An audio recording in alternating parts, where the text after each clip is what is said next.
Well, hi folks. It's me, Certified Instructor Ted here, and I'm gonna confess something. I have not painted in a good week or so. Let's go ahead and shake off some rust, okay? Oh gosh, it's been a little bit since I've done a video for you folks. And whenever I get notified I get a new subscriber, I'm like, man, I gotta paint just to celebrate the new subscriber. So if you've subscribed to me in the past couple of days, I think this painting is for you.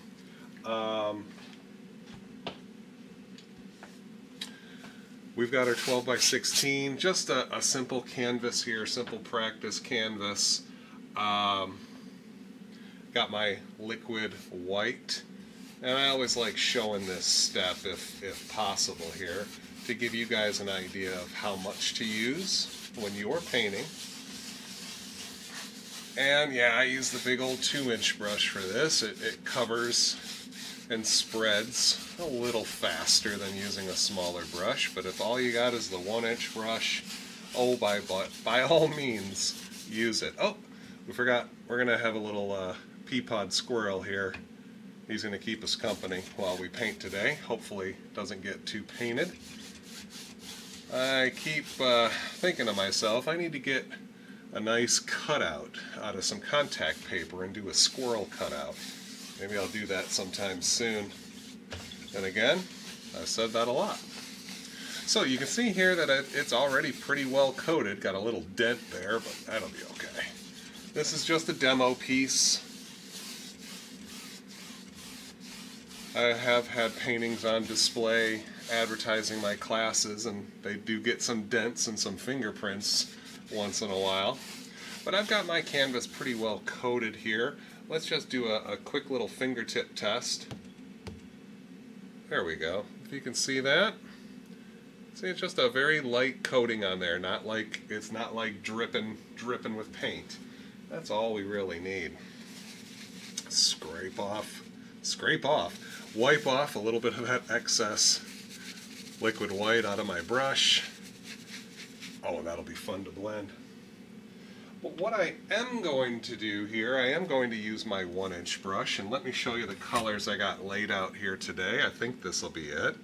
We've got our titanium white, phthalo blue, alizarin crimson, Van Dyke brown, ooh, forgot the dark sienna, some sap green, some mountain mixture, and then cad yellow, Indian yellow, yellow ochre, and bright red. I'm going to try to recreate a painting I saw from a fellow CRI, Nick Hankins. I was down in Florida teaching a couple of classes at the gallery a couple weeks ago, and saw this amazing painting out on display, and I said, I gotta give that a try. So I'm putting on a bit of this bright red, and I'm just gonna start right in about the middle here and just get it off the brush. Maybe get a little bit more. I want this bold. I want this bright red, not necessarily pink. So I'm not gonna really overwork it at this point. I'm just getting the color up there, blending it back and forth a little bit. If you keep blending it and blending and blending, it will get lighter and lighter in value. All right, well that was super simple, didn't take long. I'm gonna wipe out some of the excess paint here just by stirring my brush into a dry paper towel. And right off the bat, we're gonna make a color. This time I'm gonna use crimson, just a wee touch of the phthalo blue. That's always my favorite part. The knife work. And let's find a purple color here. Not too red, not too blue, but just right. And if you're unsure, see when I scrape this away from the palette, you can kind of see the tone there. But if you really want to see what it looks like, grab a touch of yellow. I am so out of it. Grab a touch of white, for God's sakes. and mix a little in there, and you can see that color a little easier. Then get rid of that. You don't want to necessarily put that into our pile. There we go.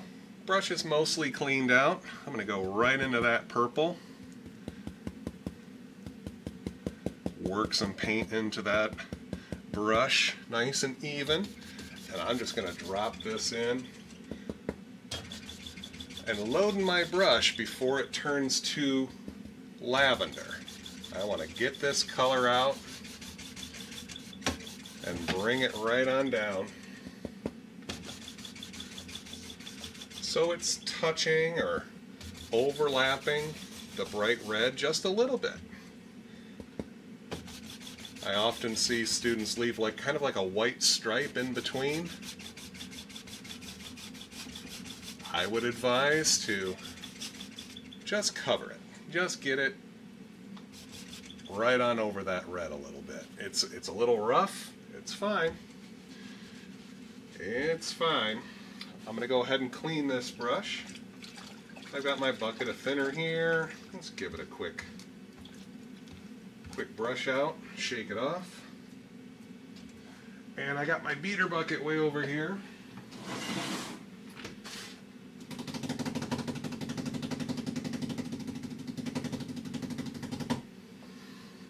Overly shake it out. There we go. Once more on the easel for Bob. And there we go. So I'm going to come back with this mostly cleaned out 2-inch brush. And see, this is all pretty well blended. I don't really have to go over the red that much. What I want to do is just hit right where the red and the purple meet. And you can see here, it all happens pretty fast. Get a nice little transition between the red and the purple, and then I immediately work my way up and soften out the rest of the purple. And there we go. Look how easy we can do that sky. Now, of course, if you wanted to bolden things up a little bit, yeah, you could come back here and drop a little bit more red in, just to say we did. Look at that. I'm going to work that into that purple, just creating that little transition from red to red-violet to violet. And then I come back with that brush and just barely go over that. The more you work it, the softer it gets, and the more it mixes with the liquid white, the lighter it gets. So we try to avoid going over it too many times. And then we move on. Now, because I always am a wee underprepared, I got my picture up here. I just want to double check what I'm doing here. I think I'm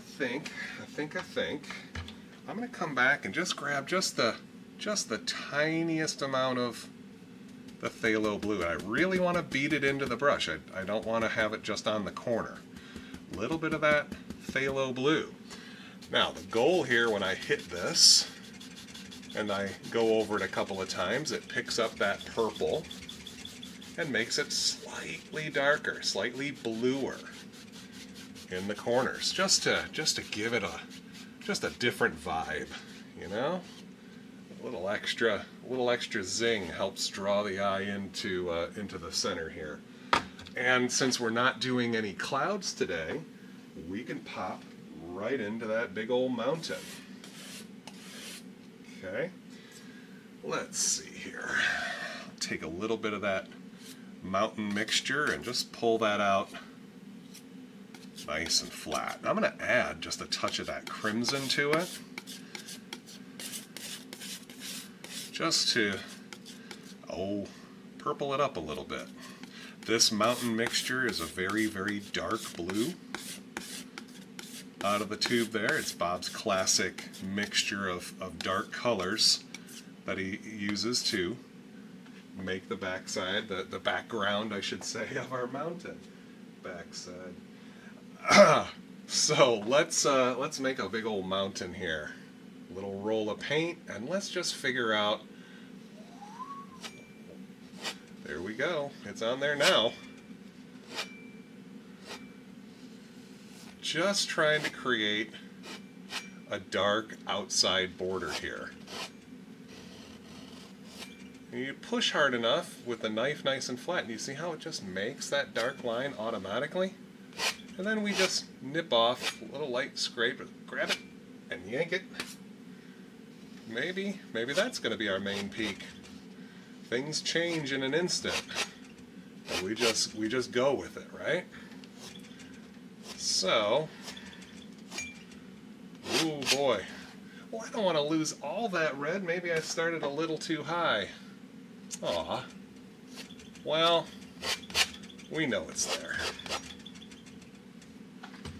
Maybe while we're here, just to prove it, we can put a little bit of that red down here. Maybe we'll have some red in the water, and maybe a little purple down here in the water as well.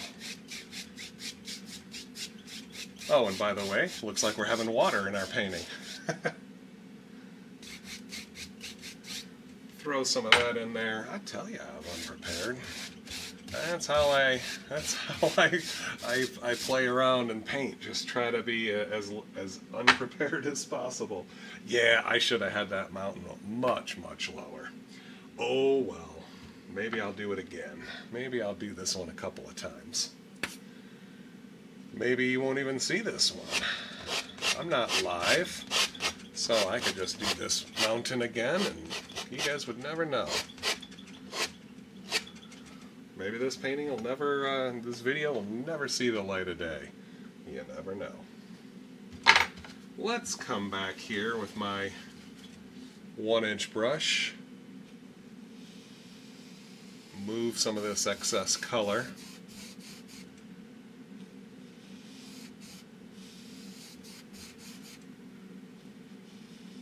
And build out our basic shape here.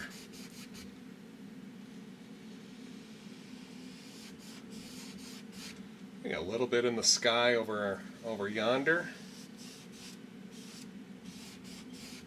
So we'll have a lot of reflected light down here in our mountain. Gotta use that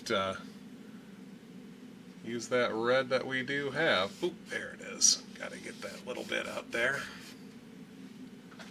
So we're just drawing down, creating a basic shade here. And again, the more you work it, the more it lightens up here. Boy, that mountain is a big one. Kind of our focus. So let's take a little bit of our titanium white. Maybe add just a touch of the bright red to it. Let's see how that works.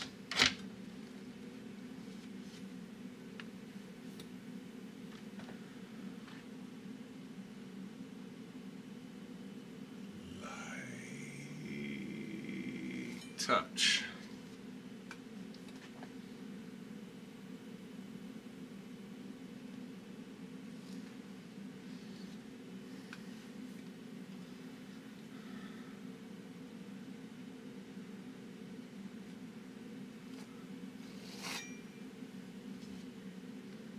A little bit more of the white as you need it. I got to just pull a little bit more down.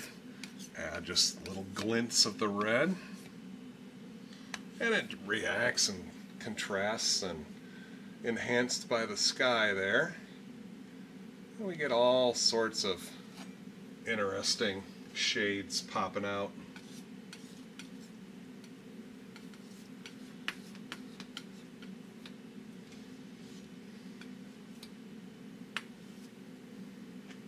So just a small roll of color.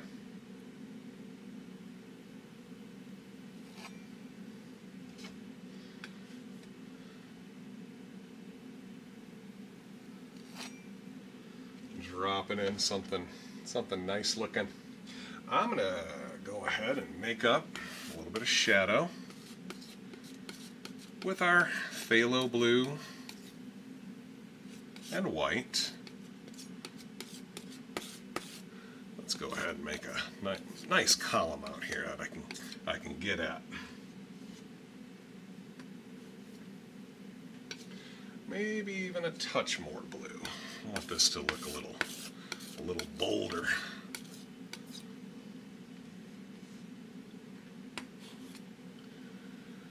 going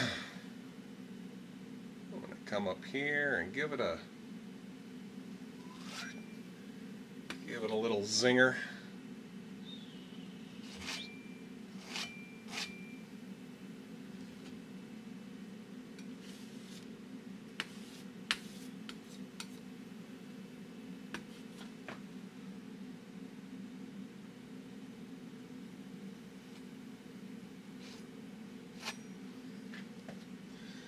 And today, let's come back to our highlight and get this over the shadow a little bit. Got to close in that little gap was bugging me.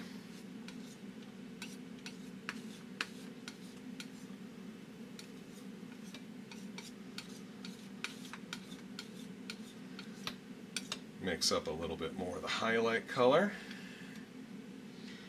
and maybe we'll make a little extra zinger right there, a little J hook.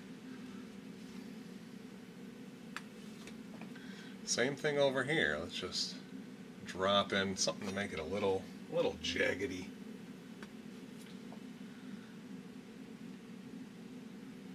Give it a little more character.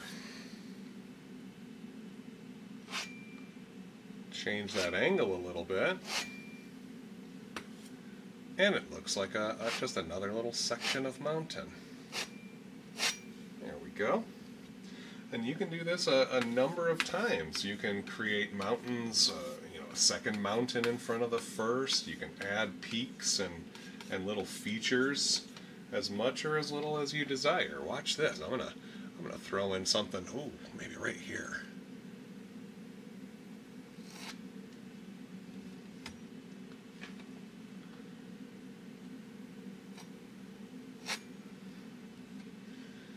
And then you immediately come back with your shadow color, maybe,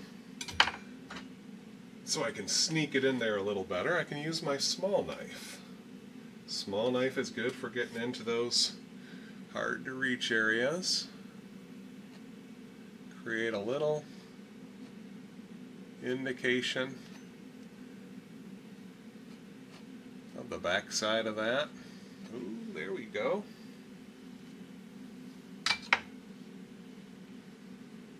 That's a nice looking little thing.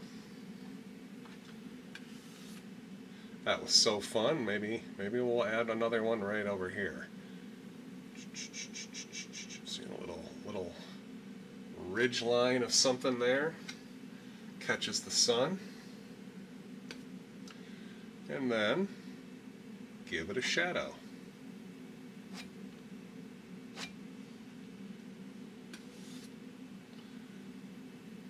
Right up underneath, get it right up there, and then zing it off to the left. There we go. Sometimes you may ask yourself, do I need to keep going? That's when you take a step back and admire what you've done and see if it needs any more. Maybe this can come down a little bit more. I like doing the little whisper.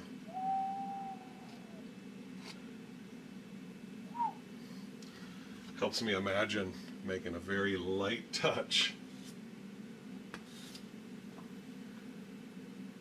And let's add some little more indications of shadow here and there. You can use the small knife or even just the backside of the long edge of the big knife here. Find those little bright spots and shadow spots. Maybe catches a little bit more right there. Gonna bring it out a little bit. And boy, I could just be here all day just messing with this back and forth. A couple little things coming out there.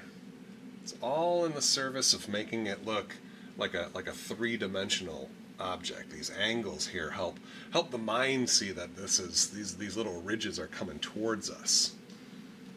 Sometimes if you just kind of go wah, wah, once across, once back, it looks a little flat. Now it looks like we've got a lot of reflected light here.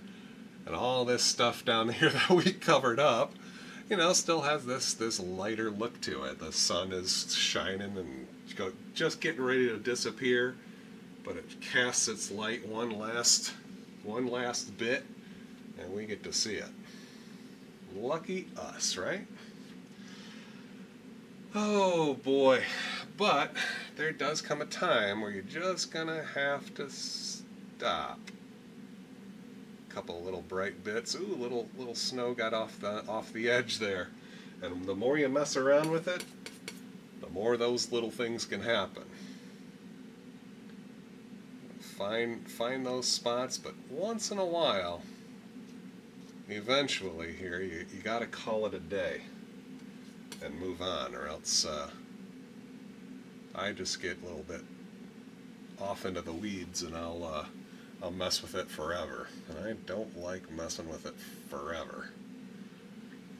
I like to move on and do another painting. So, once again here, most of the paint's brushed out of that 1-inch brush. You could fully clean it if you want to, but it works okay, if okay and just fine for what our purposes are, which is just lightly softening the bottom. Look at that, just barely tapping and sweeping to create this little misty bit. We're not really trying to wipe it away. We're just trying to create the illusion here of diffusion. A little light indication here that this mountain just kind of disappears into the misty mist. And even over here on the shadow side, tap just enough to soften it, create that foggy look.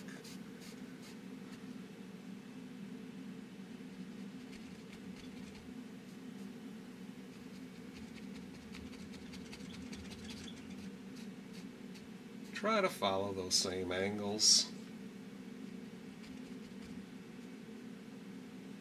for the shadow and the highlight.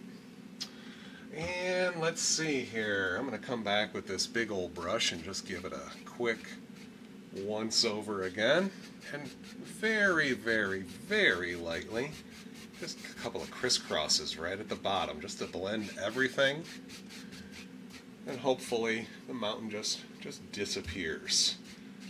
And we even got a little bit more mist from this little white area that we didn't touch. See that? Something we didn't even touch becomes part of the scene. Isn't that something?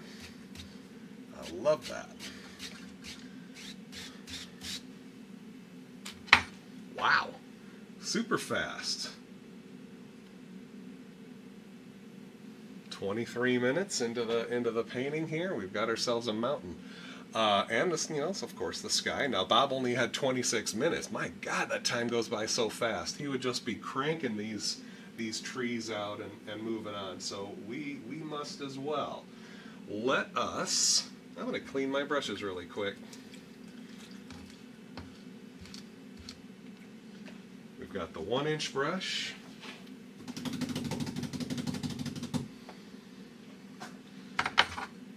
And then the 2-inch brush. Now, I would recommend that you wipe off as much paint as possible with your paper towel. Helps your thinner stay a little cleaner.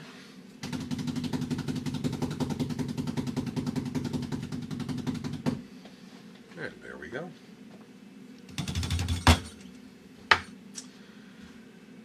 And let's pop that a little bit. Alright, let's mix up a color here. I tell you what, I think I did pretty good at not putting out too much paint today. You're always going to have a little left over, but been trying here not to waste as much as I have been. So let's get rid of anything that had a little bit of white left in it. We're going to make a big batch of dark color. So we've got that mountain mix with that little bit of crimson in it. I can use that. I'm going to use all that mountain mix. And I'm going to add just a touch of brown and a small little lump of green. And let's create a color here for the backgrounds to our trees. The background colors of our trees. I tell you what, I'm going to add a bit more crimson and blue. Well, it just gives me a little bit more purple. And when we add all these dark colors, the purple turns to plum. The brown and the green give it a more earthy feel. And we have more paint to work with. Make sure you scrape it all off your knife. Get it all off your knife and then get all that unmixed color back up in there.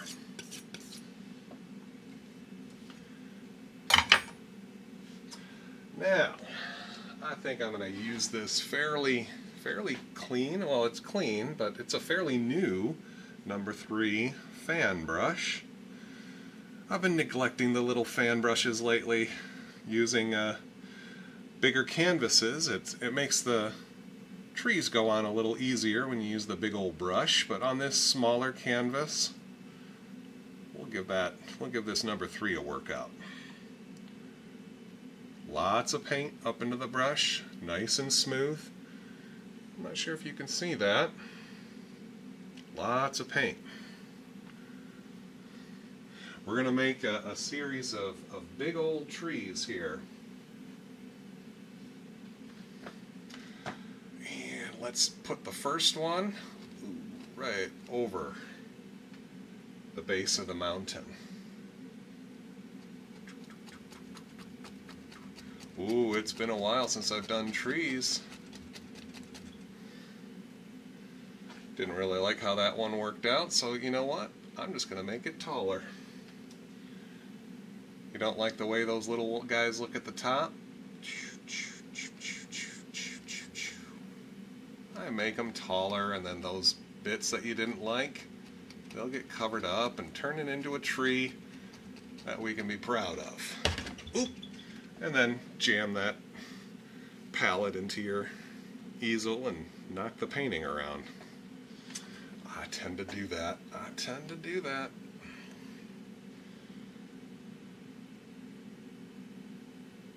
Just the corner of the brush. The bristles bend and just make an interesting little tree shape. I'm going to go ahead and start making them a little bigger here. And I find it works better for me when I can sneak these trees in where there's not a lot of background paint. We can get it to stick, no problem, but I find it just a little easier to go where the paint is a little lighter. Not as much out there, and well, it just makes my job a little easier.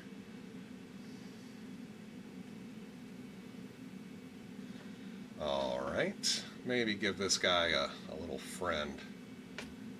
Literally, a little friend. Very light touch. Just bending those bristles.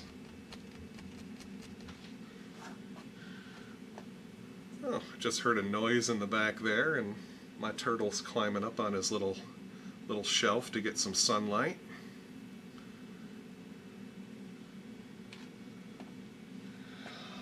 Okay, let us. Oh, I'm gonna challenge myself a little bit here. Let's make this tree come down here, and I told you you can get it to go over some thick paint if you want to. The great thing about this titanium white, it's very, very firm and dry. So we come back with a paint that's a little bit thinner in consistency, and we follow Bob's golden rule. A thin paint will stick to a thick paint. I don't jam this in a number of times here. The more you go over it, the more it will start to mix. So you get that color on there and you just keep that brush moving. Reload often to keep this nice and dark. Look at that. Big trees, little trees, they just fall right out of your brush. And as long as they're on there and dark, you don't have to keep messing with it. Okay? All the tendency is to fiddle, but we're going to try to avoid that. Now you see these trees, they all kind of just come down into nothingness. Okay? I wiped out most of the paint, clean that brush out real quick, set it aside.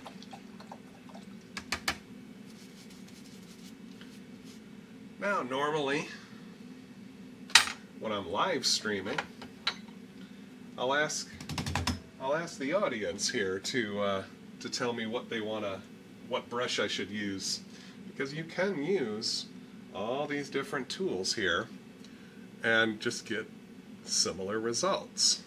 I think today I'm just going to use that 1-inch brush. It's been working for me here. So I got my paint still kind of splayed out there. I'm just gonna stipple at that top of the brush. You see that texture up there? That sort of popcorn-like texture? If you've got enough paint pulled down, you see that texture. And you got that texture right there on the brush. So I can make little shapes.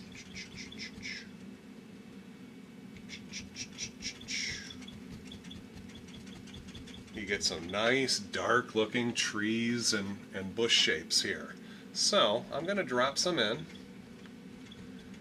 and these are going to be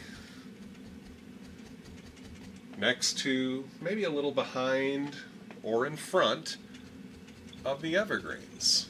Okay, we want them nice and dark, but you can see here that already we're getting like indications of leaves. You can see a little bit of sky and mountain behind. And I'm loading the brush often.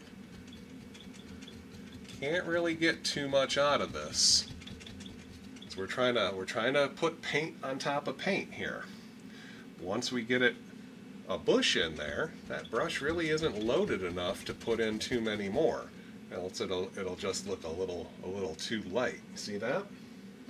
But just tap and reload the brush, and we can make these little foliage shapes. Maybe it's a big tree. We don't really know yet. We're just filling everything in, bringing things down, and just sort of figuring things out. We're gonna have some land under these trees, so let's just something like that. Maybe. Do we need a little bit more?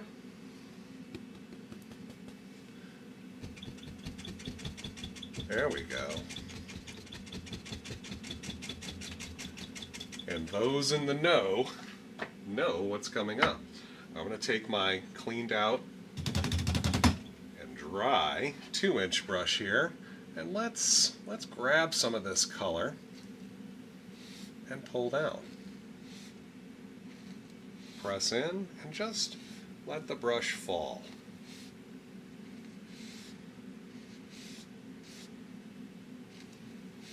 There we go. Once you get it started, then you can soften it a little bit more with a very light touch, just a whisper touch. And then somehow even lighter, we go across it sideways to blur it and create the illusion of reflections. See that? We can go over it. Keep going over it, and it kind of loses its effectiveness. Let's see here. Maybe I want this to be a little more on the left side here. So I just tap a little bit more in, and then I change the spot where I start the reflections, and we get a little kind of a little cove thing going. It kind of swings around a little bit. And maybe there'll be some spots here. We just make everything a little darker. There's a little too much shadow to see that mountain through there. We're going to just kind of close some of that up. There we go. Now we got important decisions to make here.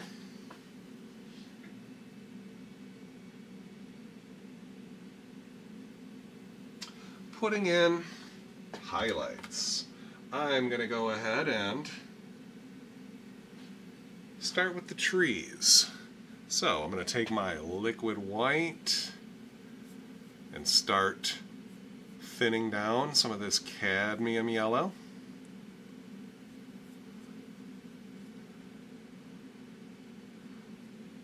See that? It takes a moment, grabbing a little bit at a time and thinning it down. And I'm going to come over and grab a bit of the sap green.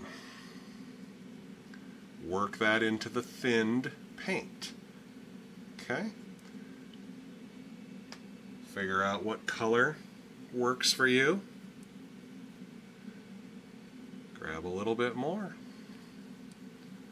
There we go. That's a nice little highlight color, and that brush is nice and fully loaded.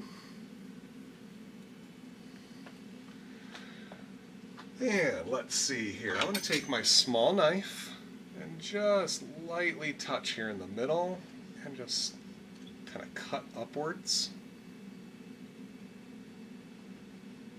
Adds a little stalk there on the top.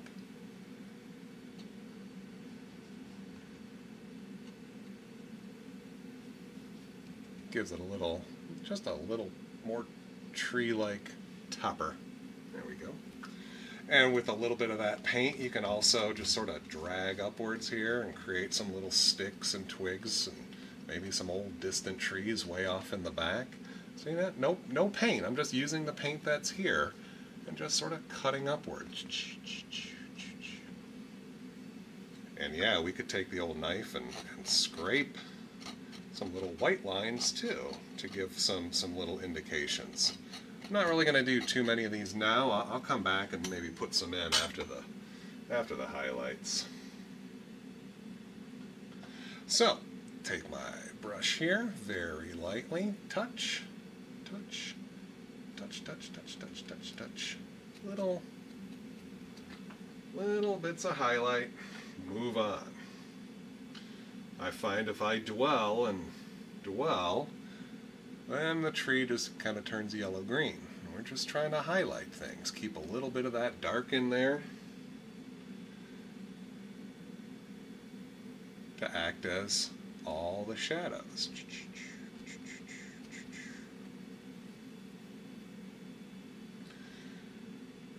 And that one there needs a little bit. And already we're up to the big boy here.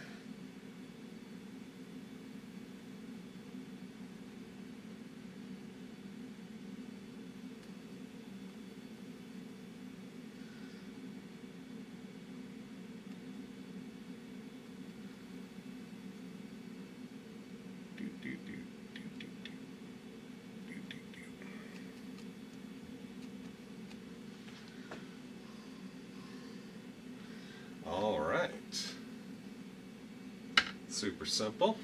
I got to clean out that 1-inch brush one more time. Make sure to get all that dark color out of it. Just makes highlighting these trees and bushes a little easier. One more time.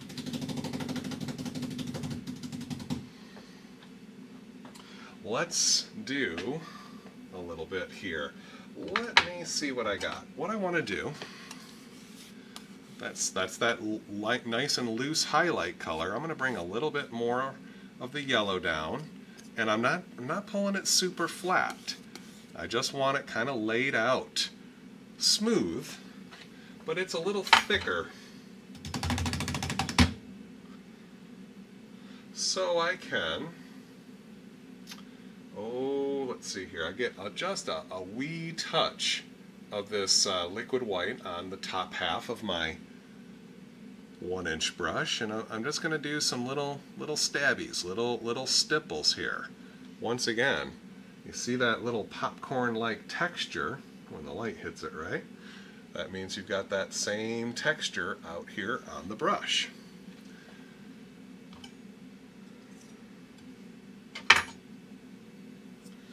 And I got enough here to really highlight just basically one tree. So let's just pick out this guy right here. Very light, little touches, creating our highlight. One little tree, one little guy there.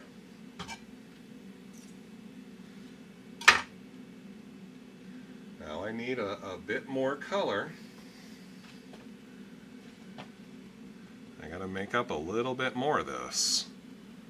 See that? I come over here, I stipple in a little bit of my sap green, tap, tap, tap. And now my brush is loaded up. A little more paint, a little more green in it, just to change the color. Let's do this one over here. Lots of paint. Very light touch. I'm barely getting that to come off there. And it should stick because of the liquid white. Okay? Now, I can change things up a little bit. And add in,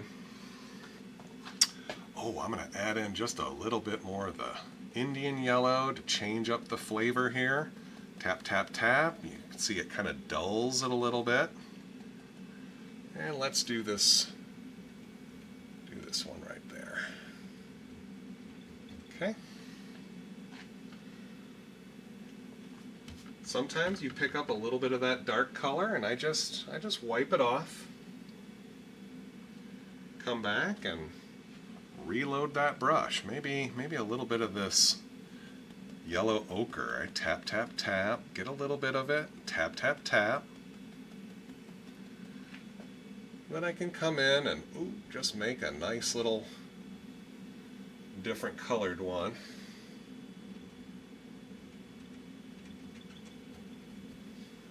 But you can see here we're adding some texture here, not just physical texture to the paint. That's what gives it these nice little leafy looks. And let's see here. Sometimes that paint is a little too flat and I just turn it over, leave it a little thicker, and I can come back and get that paint loaded up proper one more time.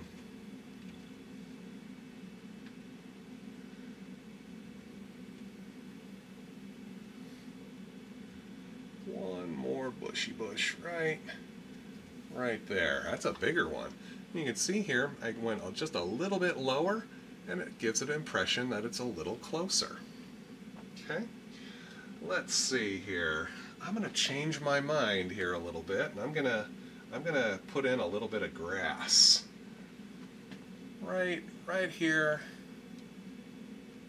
coming in front of those little bushes.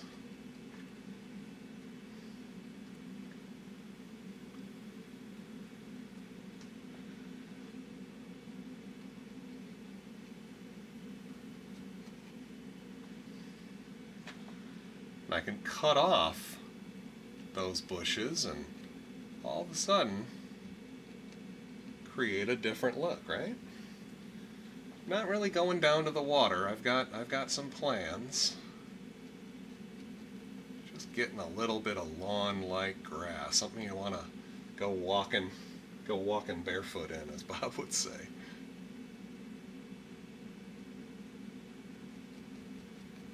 Just tapping. The more you tap in this step, the darker things get. Okay, so I don't think really the grass is going to be the focal point here, so I can come back and if things are a little bit too bright, I just tap it a little bit, allows it to blend and mix in with that mountain color, and just gets a little bit duller.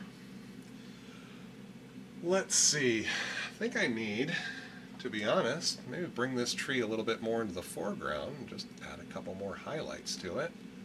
There's a couple of dead spots there. Maybe this tree is coming in. There we go. And then, as I need to here, I'm going to Just get a little bit on the tips of my brush, and ooh, there we go. Fill in a little excess dark there. There we go. Ooh, I see here another spot.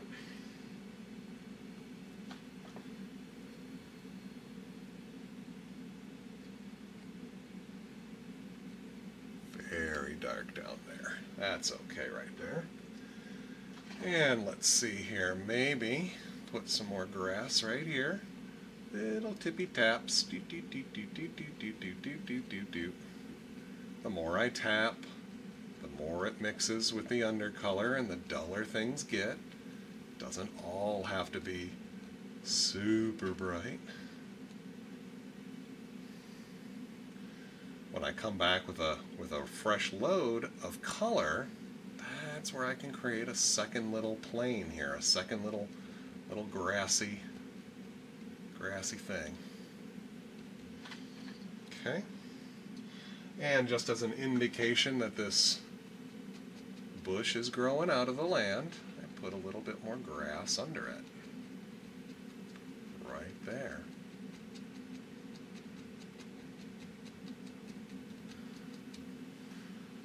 Good deal. All right, no, I didn't go all the way into the water, so we can put in some earth or rocks.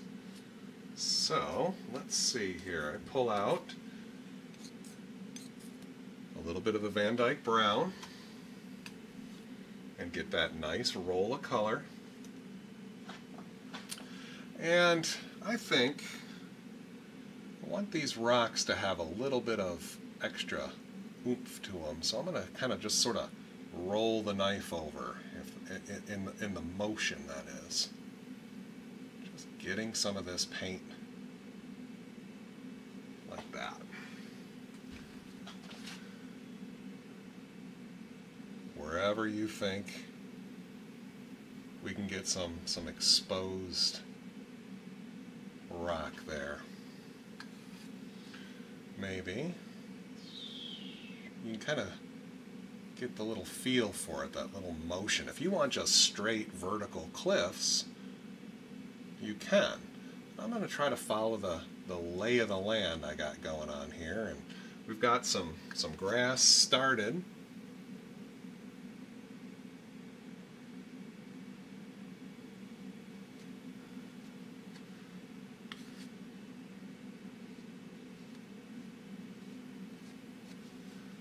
There we go. I kind of like that. Now, like I said, I forgot to put out a little bit of my dark sienna.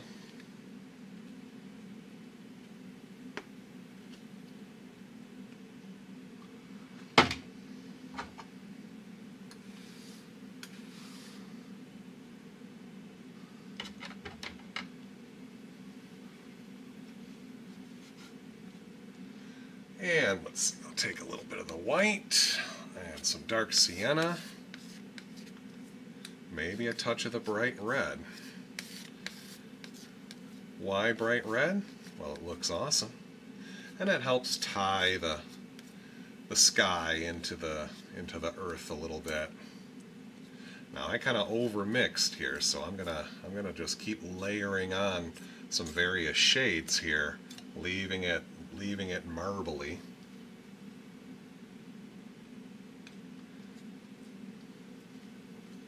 So that when I cut,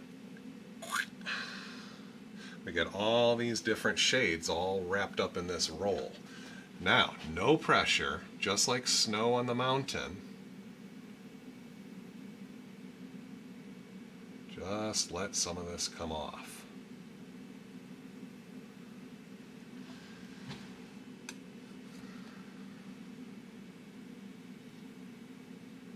Let that brown remain here, and the brown actually will pull off just the right amount of highlights. There it is. Ooh, I like that one. Leaving you some dark and some light areas. Worst thing you can do is go over it too many times here, then everything just kind of starts melting together. and you won't get these kind of craggly looking things. Now, you can, of course, go over it again, but every time you want to go over it and put a little bit more color on there, you have to be lighter. It has to be ever so gentle. Now I've got some white.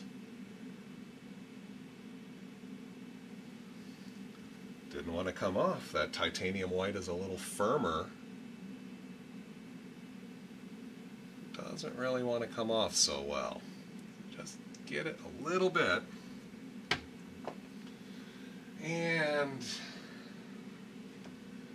let me come in. I don't even think it needs it. So now let's come back with our fan brush and our grassy color, and I'm tapping to get that paint right on the tips, right on the tippy tips. And now I can come in and put a little bit of this grass in between and on top of and above. Little indications here that the grass is kind of growing in between all these areas. And you know, when you're putting this rocky earth in there, kind of sometimes it can look like it's just literally sitting on top of the grass. We want to make it look like it's being exposed and it's really under the grass. So if you put just a little indication here and there of grass over the top of it, just really sets it off. Sinks it in, gives it that lived-in look, if that makes sense. I'm not sure it does.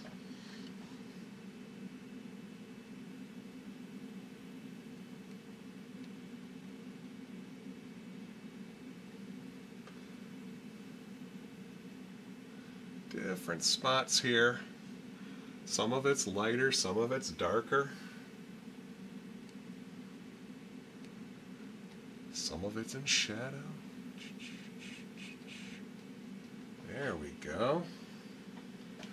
I really like this little bit here. I'm going to see if I can't get some grass. Look like it's kind of really just falling all over it.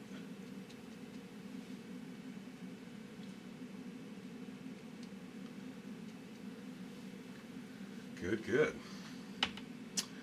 All right. How's about a little bit of a water line? I heard a couple people say yes. I'm going to take a little bit of titanium white and a little bit of liquid white and just sort of mix those together. And if it picks up a little bit of this brown here,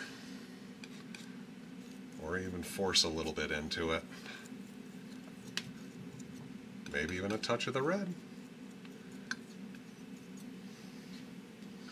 Once again, it's going to tie all these colors together and give us a nice little water line. So I have a small roll on my knife. Let me wipe the knife and show you about what I use here. Like angel hair pasta. And it's all about the angle and the pressure that you give. Right here, oh, there we go. See, when I'm cutting and bending the knife, it creates this little bead.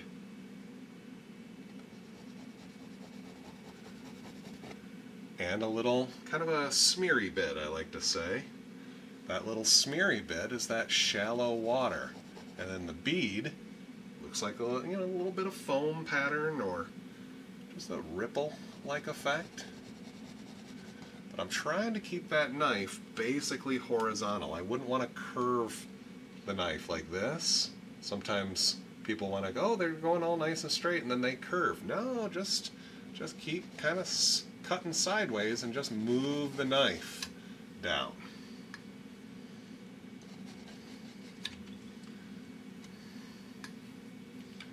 As long as it looks relatively horizontal, it's just going to look correct perspective-wise. And if you get a little too much, you can just keep rubbing at it and it goes away. You can always add a little bit more here and there. Maybe get a little water feature in there.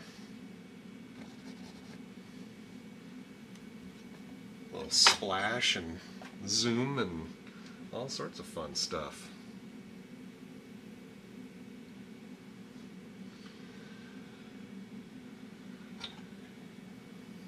I think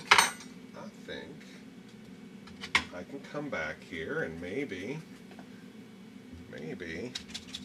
add in a little front piece.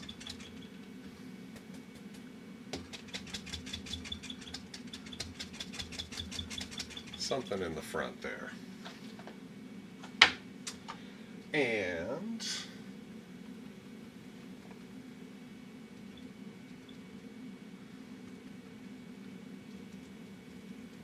put a little highlight to it. Give a nice little indication of little bushes and trees and whatnots. It happens quick, doesn't it? Look at that.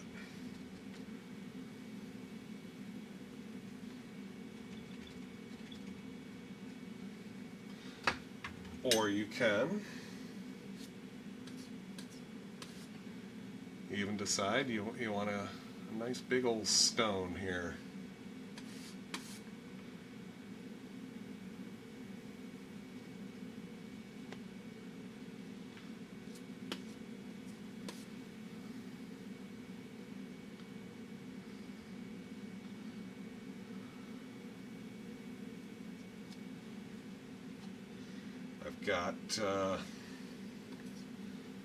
Just got to mix up a little bit more of the highlight.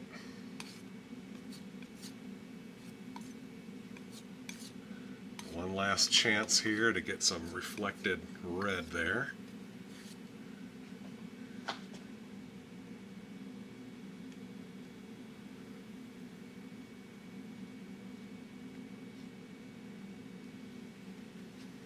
Okay. Maybe just a touch more. Right there. Fun stuff. Now, what I like to do here, clean knife, is I just come right underneath and pull down a little bit. It moves some of that highlight and creates a little bit of texture of the rock under there. Just a little bit. And then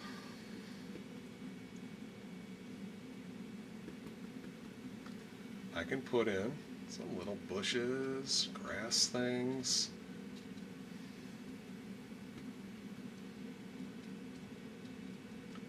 Pushing those rocks back down so it looks like they're emerging. There we go. Look at that. Now, as I said, you can take your knife now and scratch a couple of sticks and twigs. Find some of these dark areas and they really stand out.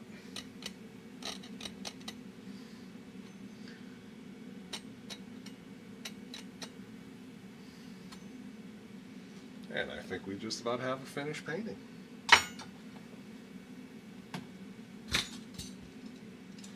I think what I'll do is I'll literally just scratch in a signature this time. I'm not sure where my liner brush is, but I can just scratch right through the paint and put my initials here.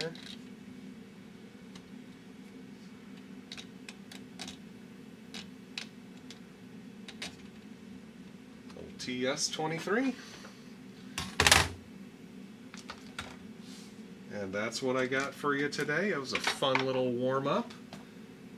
And it looks like we're clocking in at 59:18, right at about my limit there. I like to finish my paintings in about an hour.